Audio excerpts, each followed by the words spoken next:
Hello everyone, welcome to my YouTube channel. तो पिछले video में हमने अभ्यास 39 किया था और आज करेंगे प, ब, ज और ह के चिन्ह। तो वीडियो शुरू करने से पहले अगर आपने अभी तक चैनल को सब्सक्राइब नहीं किया है तो सब्सक्राइब कर लें ताकि आगे आने वाली वीडियो का नोटिफिकेशन आपको मिल सके और मैं आगे आप लोगों के लिए ऐसे ही वीडियो बनाते रहूं। तो चलिए शुरू करते हैं। तो अभी तक व्यंजन प को, ब को और ज को यहाँ पे पूरा बना रहे थे। उसी तरह व्यंजन के आरंभ में प को हम उल्टा छोटा सा वी के जैसे, और ब को ये जो न बनाते हैं बस इसका छोटा रूप ये ऐसे और यहाँ पर से डैश, तो इसको ब पढ़ेंगे। और ज के लिए न व्यंजन को थोड़ा ऊपर करके लिखेंगे, जैसे कि ये न व्यंजन है और ज व्यंजन को हमको अगर उल्टा करके थोड़ा बड़ा लिख दें तो ये हो जाएगा ज। तो जिस तरह आरंभ में एक छोटा सा गोल सर्कल वृत्त स के लिए आता है, उसी तरह अब से जब प आएगा तो उसके लिए हम तो छोटा सा वी बनाएंगे। ब आएगा तो ये न को छोटा करके लिख देंगे तो ये हो जाएगा ब, और ज आएगा तो उसको छोटा सा यू बनाएंगे तो ये हो जाएगा ज। तो ये प, ब और ज का तीनों चिन्ह व्यंजन के आरंभ में बस आएगा, बीच में या फिर अंत में नहीं आएगा। और यदि इन चिन्हों के पहले स्वर आएगा तब ये चिन्ह को ना बना के इसको पूरा लिखा जाएगा। ये व्यंजन में कैसे जुड़ेगा देखिए। जैसे प को देखते हैं तो पक कैसे लिखेंगे। अब क व्यंजन सीधी और सरल रेखा है तो इसके लिए ये क व्यंजन बनाएंगे और यहीं पर से ये वी को तिरछा कर देंगे ऐसे, तो ये हो जाएगा प क। एक बार और बना रही हूँ, ये वी यानी कि ये प कर दिए और ये ख, तो ये हो जाएगा पक। तो जहाँ पर से व्यंजन आरंभ होगा वहीं पर से ये प बनेगा। जैसे पप लिखना है तो यहाँ पे ये तिरछा ऐसे वी लिखाएगा, फिर प बनाएंगे तो ये हो जाएगा प और ये प। जैसे पट लिखना है तो यहाँ पे ये सीधा बनेगा प और ये ट, यानी कि ये वी छोटा सा यानी कि प, यानी कि प पढ़ेंगे इसको, फिर ट बनाएंगे तो ये हो जाएगा पट।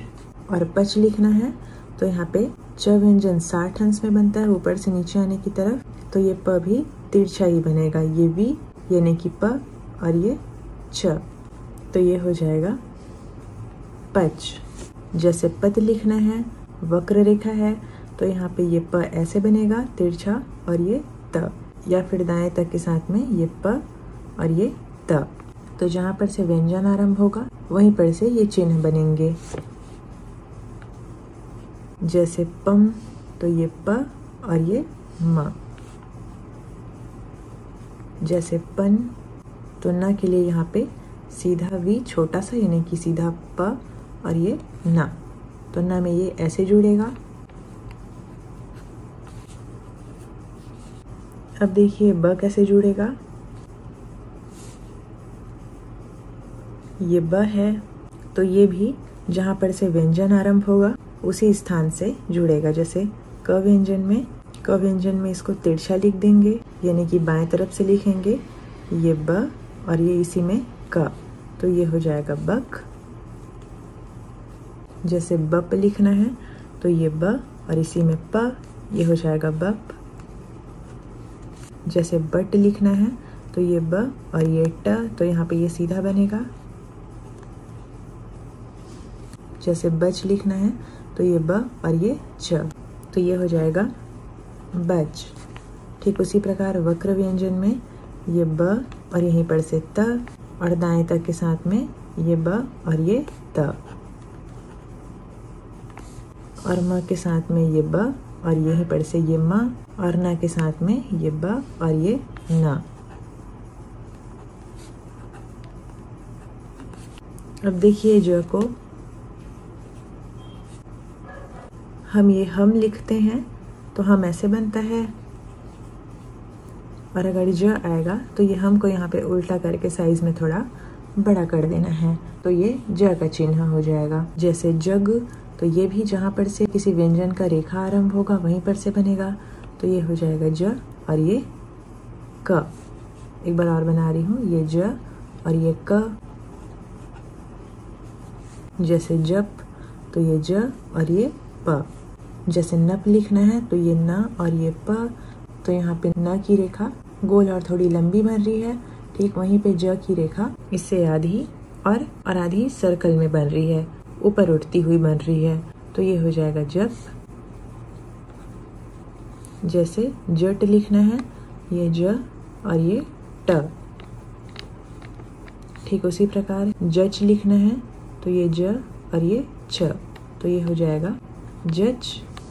या फिर जत लिखना है तो ये ज और ये त, या फिर दाएं तक के साथ में ये ज और ये त, तो ये हो जाएगा जत। या फिर ज ये म, ये हो जाएगा जम। और ये जन और ये ज और ये र, तो इसमें र ऐसे जुड़ेगा। ठीक उसी प्रकार पर में भी ये प और ये र, तो र ऊपर की तरफ जा रहा है यहाँ पे, तो ये प का चिन्ह भी उसी तरफ रहेगा, तो ये हो जाएगा पर। या फिर बर लिखना है तो ये ब और ये र, और प के साथ में व, ये प और ये व ऐसे जुड़ेगा।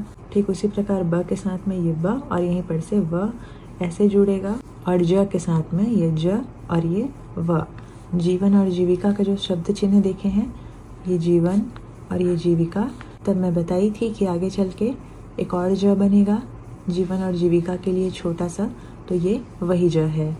तो ये हो जाएगा ज और ये व। और य के साथ में ये देखिए ये है प और यहीं पर से य, या फिर प को आप यहाँ पे ऐसे भी जोड़ सकते हैं, ये प और यहाँ पर से य ऐसे, और ब के साथ में ये ब और यहीं पर से य ऐसे जोड़ सकते हैं, और ज के साथ में ये ज और ये य, या फिर ये ज और यहाँ पर से डैश निकाल के हल्का से ऐसे य।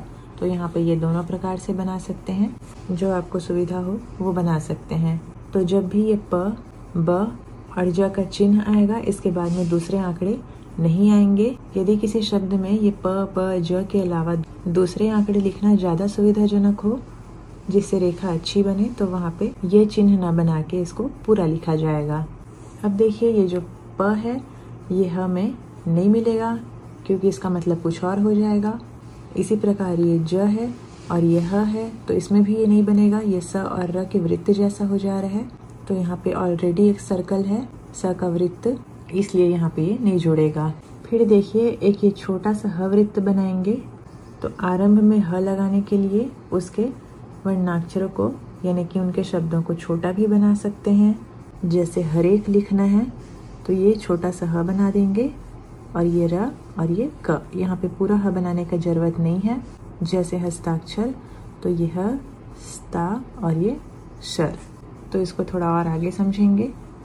तो देखिए ये प, ब और ज में मात्रा सवृत्त के समान व्यंजन के पहले, द्वितीय और तृतीय स्थान पर रखी जाती है।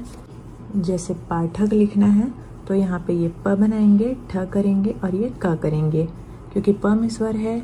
जैसे सवृत्त में स्वर रहता है, जैसे 60 तो इसमें सा है तो यहाँ पे स्वर लगाएंगे, उसी प्रकार ये पा है तो यहाँ पे स्वर लगाएंगे, तो ये हो जाएगा पा, ठ और ये क। जैसे पूजा लिखना है तो ये प और ये ज, अब यहाँ पे तीसरे स्थान में स्वर है प के, तो ये पू और ये जा, ये हो जाएगा पूजा। जैसे बेचैन लिखना है तो यहाँ पे ब आया हुआ है, तो ये ब, ये च और ये न का आंकड़ा। अब बे है तो यहाँ दूसरे स्थान में स्वर, ये हो जाएगा ब का स्वर, और ये च तो ए के लिए प्रथम स्थान में, ये हो जाएगा बे च न।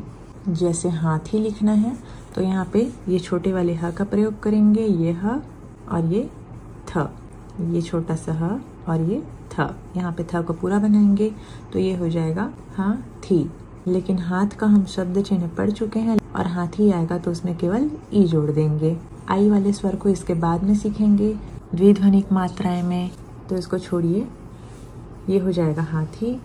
जैसे जाप लिखना है तो ये ज और ये प, अब यहाँ पे ज में स्वर है तो ये हो जाएगा ज, ज के चिन्ह के पहले स्वर तो ये हो जाएगा जाप। अब देखिए बीच में ह आएगा किसी शब्द में, जैसे चाहक या महक या फिर ग्राहक, तो स्व के समान वैसा ही एक बड़ा वृत्त बना दिया जाता है। जैसे चाहक लिखना है तो ये च, ये वृत्त बड़ा सा स्व के समान, और ये क, तो इसको हम ह पढ़ेंगे क्योंकि स्व का वृत्त बीच में नहीं आता है। तो इस ह के वृत्त में भी सवृत्त के समान ही मात्राएं लगती हैं और वैसे ही पढ़ी जाती हैं। जैसे चाहक लिखना है तो ये आ कर दिए च में, तो ये हो जाएगा चाहक। जैसे महक लिखना है, ये म, ये स्व का वृत्त जैसे स से बड़ा सर्कल, और ये क, तो ये हो जाएगा महक। जैसे ग्राहक लिखना है तो ये हो जाएगा आंकड़े के साथ में ग्र, ये है ऊपर की तरफ, और ये क, तो ये हो जाएगा ग्राहक। यहाँ पे स्वर। जैसे चौहान लिखना है तो ये च, यहाँ पे वृत्त, और यहाँ पे माँ को उल्टा कर देंगे। अ का स्वर है दूसरे स्थान में तो बिंदी हल्का, तो ये हो जाएगा च।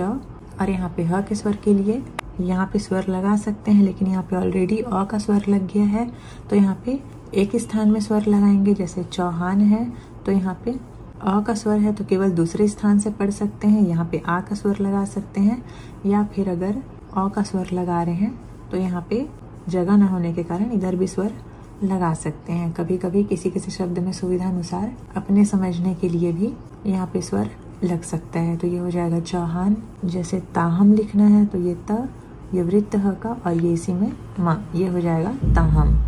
ठीक इसी प्रकार अंत में भी ह एक बड़े वृत्त से सूचित किया जाता है और सवृत्त के समान लगाया और पढ़ा जाता है। जैसे कह लिखना है तो यहाँ पे अभी तक हम क को ये क करके ह पूरा बना रहे थे, लेकिन अब से कैसे बनाएंगे, ये क और ये केवल ऊपर सर्कल, तो ये हो जाएगा कह। तो ये दाएं से बाएं की तरफ बनेगा ये सर्कल। लेकिन अगर कनह आएगा, ये क, ये न का आंकड़ा और ये ह, तब जहाँ पे न आंकड़ा जुड़ेगा तो वहाँ पे हम इसको बाएं से दाएं की तरफ बनाएंगे। जैसे कि ये कहना का शब्द चिन्ह है। जैसे कलह लिखना है तो ये ल का आंकड़ा, ये क और ये ह, तो ये ऊपर की तरफ ही बनेगा। जैसे पनही लिखना है तो ये प, ये न, यह का वृत्त, और ई आया हुआ है तो यहाँ पे हम डैश निकाल देंगे सवृत्त के समान।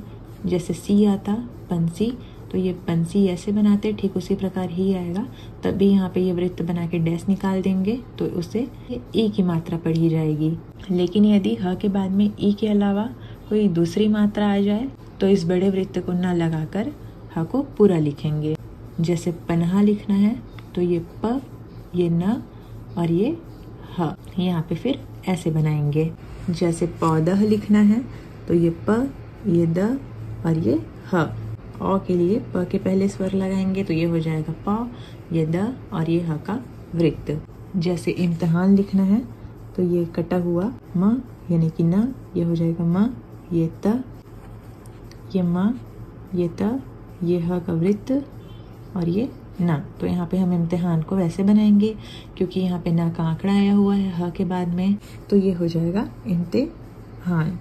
अब देखिए बीच या अंत में यदि ह के बाद में स आए और ह का वृत्त बनाकर उसके तुरंत बाद में सुविधा अनुसार स का छोटा वृत्त भी बना दिया जाता है। ऐसी दशा में यदि ह के बाद में कोई मात्रा आती है तो उस पे विचार नहीं किया जाता है। अब देखिए बीच या अंत में यदि ह के बाद में स आएगा और ह का वृत्त बनाकर उसके तुरंत बाद में स का छोटा वृत्त भी बना दिया जाता है, तो ऐसी दशा में यदि ह के बाद में कोई मात्रा भी आती है तो उस पे विचार नहीं किया जाता है। जैसे कि पिछले वीडियो में हमने अफसोस के लिए ये फ और ये स और ये स बनाया हुआ था, जो कि आगे समझेंगे बोले थे, वो सीख रहे हैं अभी। जैसे कि महसूल लिखना है तो यहाँ पे महसूल को म बनाएंगे, फिर ये ह का वृत्त बनाएंगे। अब यहीं पर से स का वृत्त बना के ल कर देंगे। अब स के स्वर को यहाँ पे लगा देंगे तो ये हो जाएगा मह और ये सूल। जैसे तहसीलदार लिखना है, ये त, ये ह का वृत्त और यहीं पर से छोटा सा स का वृत्त और ये ल और ये दार धार त्र का चाप, तो ये हो जाएगा तहसील और ये दार। स का स्वर ल के पहले लगा देंगे तो ये हो जाएगा सी और ये ल और ये दार धार त्र का चाप। जैसे बेहोश लिखना है तो ये ब, ये ह का वृत्त और यहीं पर से स का वृत्त, तो ये वृत्त बड़ा रहेगा ह का और स का वृत्त छोटा रहेगा, तो ये हो जाएगा बेहोश। और ह के स्वर को इसके तुरंत बाद में लगा सकते हैं अगर चाहें तो, और अगर आप समझ सकते हैं तो यहाँ पे स्वर ना लगाएं। और अगर बेहोशी आ जाएगा मान लीजिए तो यहाँ पे बेहोशी कैसे लिखेंगे, ब ह का वृत्त और ये स का वृत्त। अब यहाँ पर से डैश निकाल देंगे, ये है बेहोश, और यहाँ पर से डैश निकाल देने में ई का स्वर जुड़ जाएगा, तो ये हो जाएगा बेहोशी। तो अब देखिए ये ह का वृत्त सवृत्त के समान ही लिखा जाता है, इसलिए यदि इसे सरल रेखा के अंत में स के स्थान पर न लिखकर न के स्थान पर लिखें तो वृत्त के पहले न भी पढ़ा जाएगा। जैसे सवृत्त के समान सप्र लिखना है तो ये स और ये, जैसे ये प और ये स का वृत्त है, और जैसे ये प और ये वृत्त को अगर दाएं से बाएं की तरफ घुमाने में इसमें न जुड़ जाता है, ठीक इसी प्रकार न के स्थान पर लिखें तो ये वृत्त के पहले न भी पढ़ा जाएगा। जैसे पनह लिखना है तो ये प, न का आंकड़ा यहीं पे, और ये ह का वृत्त, तो ये हो जाएगा पनह।